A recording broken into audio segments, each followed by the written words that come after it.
Stop using equal to sum in Excel. There are better ways to do it.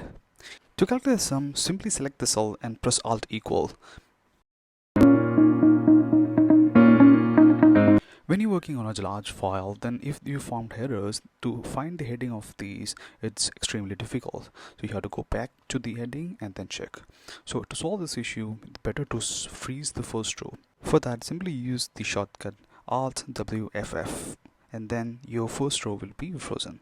Now if you go down, you can see the heading on the top of the row and it's frozen.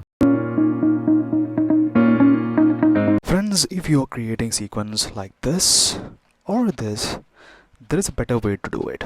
I'll show you in this video. You simply use this formula equal to sequence and then write the number of sequence which you wish to create. For example, 1 to 100, then type 100 and then close the bracket, press enter. You get the sequence from 1 to 100 easily. Friends, let's learn how we can calculate running total from the salary. Now you have the salary here. What you can do is just simply select the salary. After that, you can see this icon or press Ctrl Q. Then you will get a lot of options. From this, click on the total. Then from here, click on this arrow, then come to the last option, click this. When you click this button, you can see the running total has automatically calculated.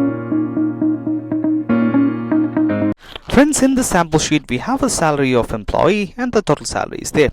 Now let's learn how we can calculate the salary percentage to the total. You simply select the salary, click on this icon, click total, click this arrow, then select the percentage total. Now you automatically system will calculate the percentage to the total. If you calculate the sum, and it will be 100%.